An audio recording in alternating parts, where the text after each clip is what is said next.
usong-uso talaga ngayon yung mga scam. At this time ha, ang daming nagbe-message sa inyo sa akin na na-scam daw sila sa mga loan application na in-applyan nila. Which is hindi na bago yan guys. Sobrang dami na pong nagkalat dyan na application na akala mo is legit, pero scam pala guys. Kaya ngayon guys, bibigyan ko kayo ng ilang tips para makaiwas kayo sa mga loan scams.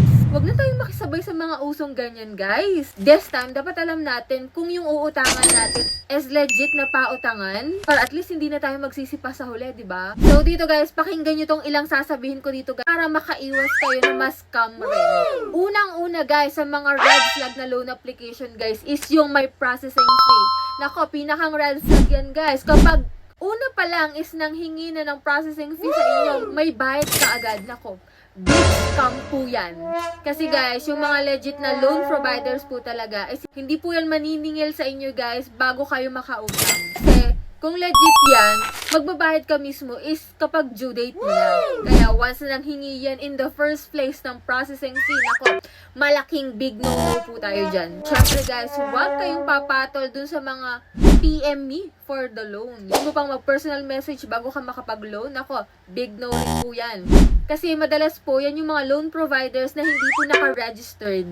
At kapag po ikaw ay na-scam, hindi mo yan mahahabol kasi hindi sila SEC registered.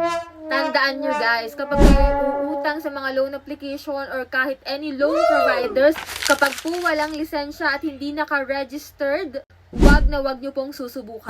Pangatlo guys, ito, kapag nagsisend po sa inyo ng screenshots kuno ng mga GCash transactions na legit sila, na kung magduda ka na dyan guys. Kasi uso na ngayon ng editing guys, madaling i-edit po yung mga screenshots.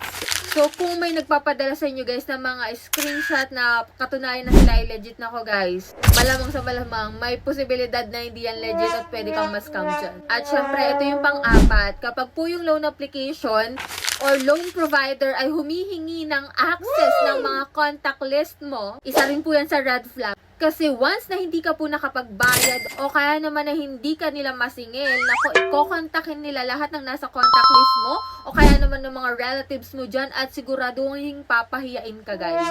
At itong mga gantong gawain guys ay hindi po ginagawa ng mga regulated loan companies. Kaya kung nakita mo guys yung isang application na a-apply mo na access to contacts, nako, delete agad, wag mo nang susubukan. And yan guys, I hope na makatulong tong ilang tips na sinabi ko sa inyo guys para makaiwas kayo sa mga loan scams ngayon guys. Huwag na tayong makiuso sa mga loan scams na yan guys. Dapat alam natin yung mga gantong bagay. Kaya ito ako ngayon guys, nagbibigay sa inyo ng tips na for those na gustong mag-apply dyan ng loan, nako, i-check mo rin po yung link sa comment section.